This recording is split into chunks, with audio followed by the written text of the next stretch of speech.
Welcome everybody to a look at the second film in the Cosa Nostra box set released by Radiance Films. This second film is from 1971 and it's called The Case is Closed, Forget It.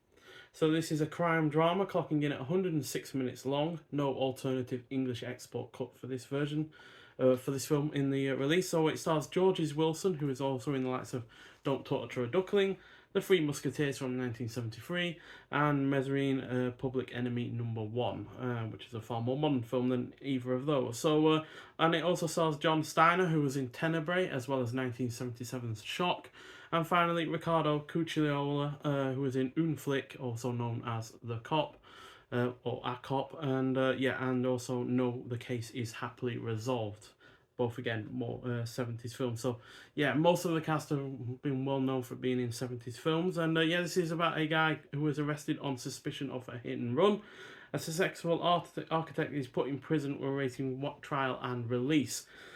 And whilst there, he witnesses the grim reality of life behind bars: corrupt staff, corrupt inmates, an inhuman judicial system, and the power of the Mafia.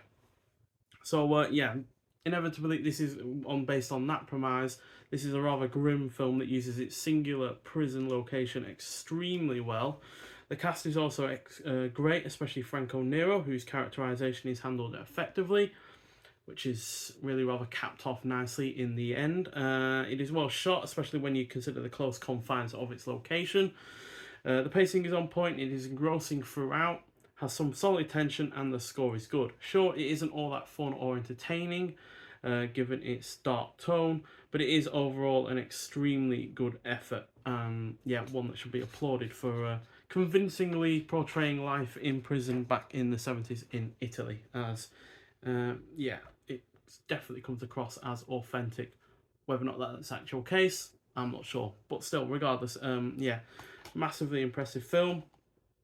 So we have the Italian translation on the reverse sleeve there, with new different artwork, and there's the disc itself,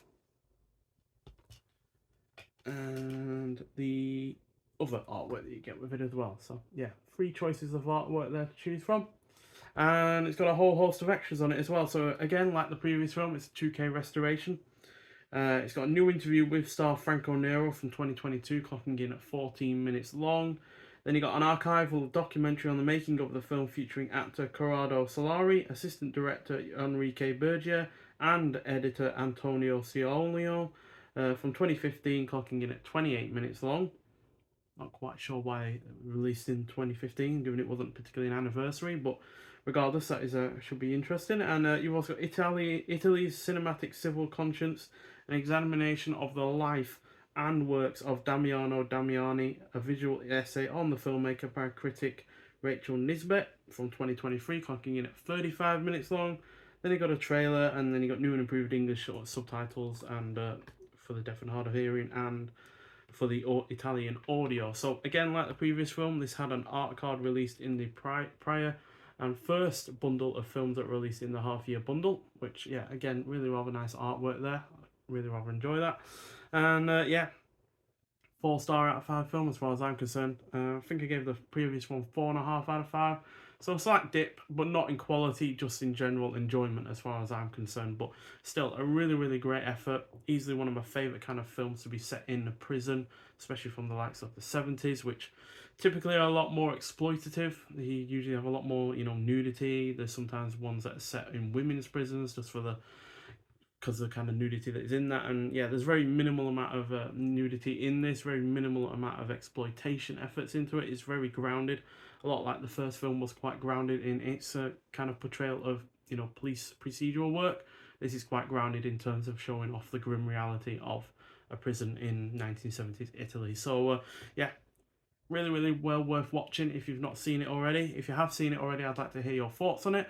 But yeah, quite frankly, 2 out of 2 so far for this box set. So I'm looking forward to the third and final film, where you'll hear my thoughts on that effort, as well as my thoughts on the box set overall. So nonetheless, thank you for watching, and I'll see you in the next one. Bye.